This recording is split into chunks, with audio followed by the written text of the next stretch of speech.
Bickley and Marotta mornings. Arizona sports. The local sports leader.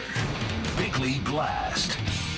If you haven't noticed, Arizona is home to copious amounts of Homer babble. We're a go-along to get-along media, breathlessly hopes against hope, relentlessly compliant with very little sense of urgency, like this headline on a Channel 12 report this morning. Quote, Cardinals have cheapest fan experience. Oh, great. Do you know what else the Cardinals have? 0 Super Bowl victories. One of 3 teams with only 1 Super Bowl appearance in the past 58 years. And oh, look, they also have $33.4 million of salary cap space and no legitimate pass rusher on a defense that is already looking very suspect. So what are we doing here? Whose timetable are we living on? I mean, the Falcons just traded for edge rusher Matthew Judon, and this is a team with Kirk Cousins at quarterback. And if you as a Cardinal fan believe that Kyler Murray is better than Kirk Cousins, then you should be outraged that your football team's commitment to winning doesn't even match the witless Falcons. Meanwhile, the Browns have 13 players making more than $10 million a year. The Eagles have 12. The Cardinals have 2. So if you think I'm being harsh, so be it. But some numbers do not lie. And because the headlines out of Indianapolis yesterday say the Colts just manhandled the Cardinals in their joint practice on Wednesday, like this headline from The Athletic. Quote, Colts offense, Anthony Richardson, torch Cardinals to end joint practice, end quote. A defense, by the way, that's been underfunded for 2 years running, and that, to me, is a little more important than a cotton candy burrito. All right, today's Bickley Blast brought to you by my great friends at Chapman BMW who make luxury attainable. Find them online at chapmanbmw.com. Once again, Bick, the blast does not disappoint. Thank you. And a shot at the cotton candy burrito. No, it's the Homer babble in this market. Homer babble? Copious amounts of Homer babble. Yes, Yo, that's what's in Marge. this market. Yo, Marge. Beer. Look, I don't like you and you don't like me. Let's get through this thing so I can get back to killing you with beer.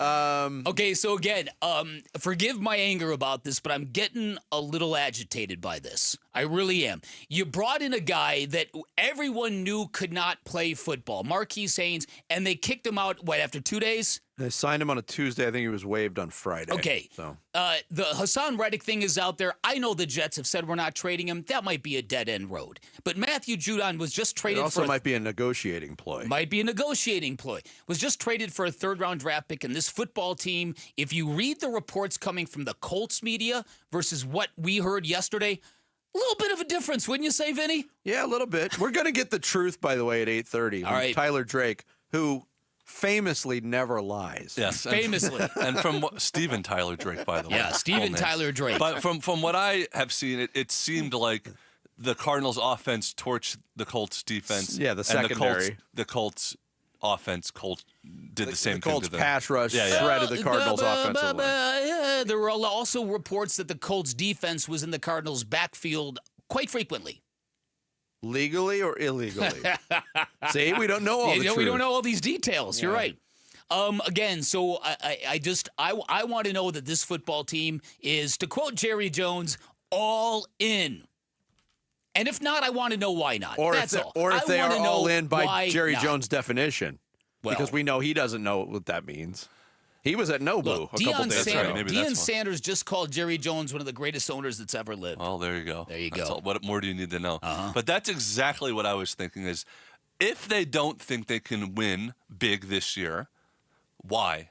Yeah, why? Why That's is my it? question. Because Why? we all think that they have the quarterback. Mm-hmm. And when you have the quarterback, anything is possible. You should have a playoff team. And if you've got a playoff team, then you're in the game. And if you're in the game, you need somebody to rush the other quarterback who's probably really good because he's in the playoffs.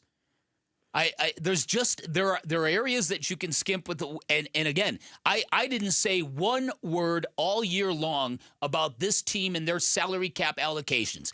Complete mulligan for the entire organization for all of the bills that Michael Bidwill has or hasn't had to absorb.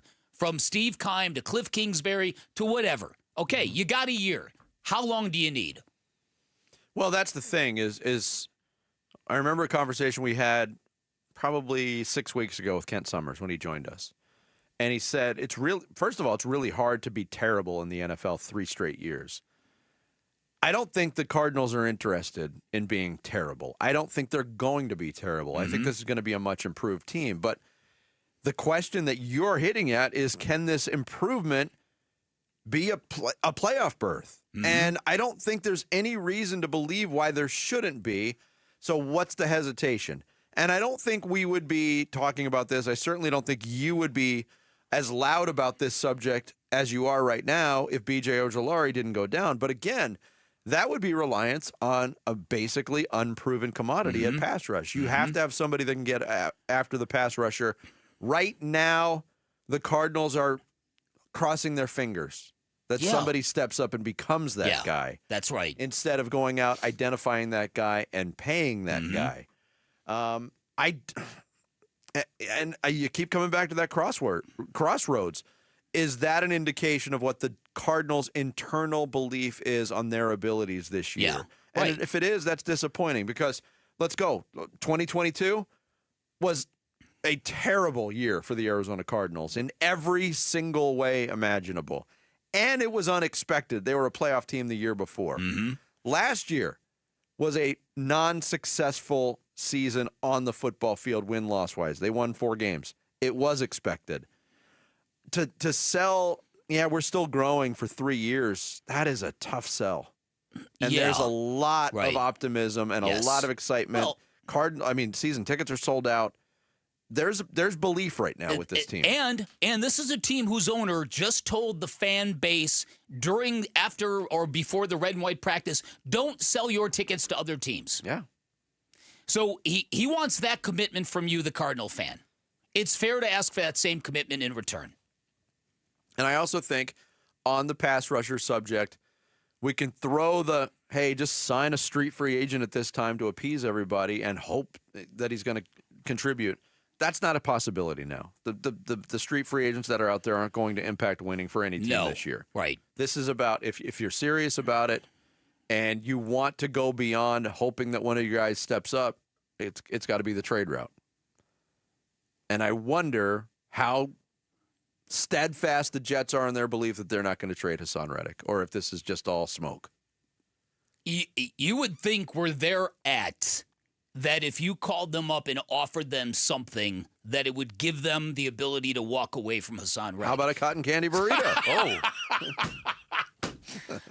How's that shipped through the mail? And I was very complimentary of the cotton candy burrito. It was very inventive. It might not be your cup of tea, but for somebody to think, let's take that big, fluffy cloud of sugar and roll it like it's a tortilla. It's brilliant. Innovative. It is. They've set the whole burrito industry on its ear. You're sitting there with over $30 million in salary cap space. Do not get it. Thanks for watching Bickley and Marotta. Click to see the latest Bickley Blast and hit the button in the middle to subscribe to Arizona Sports.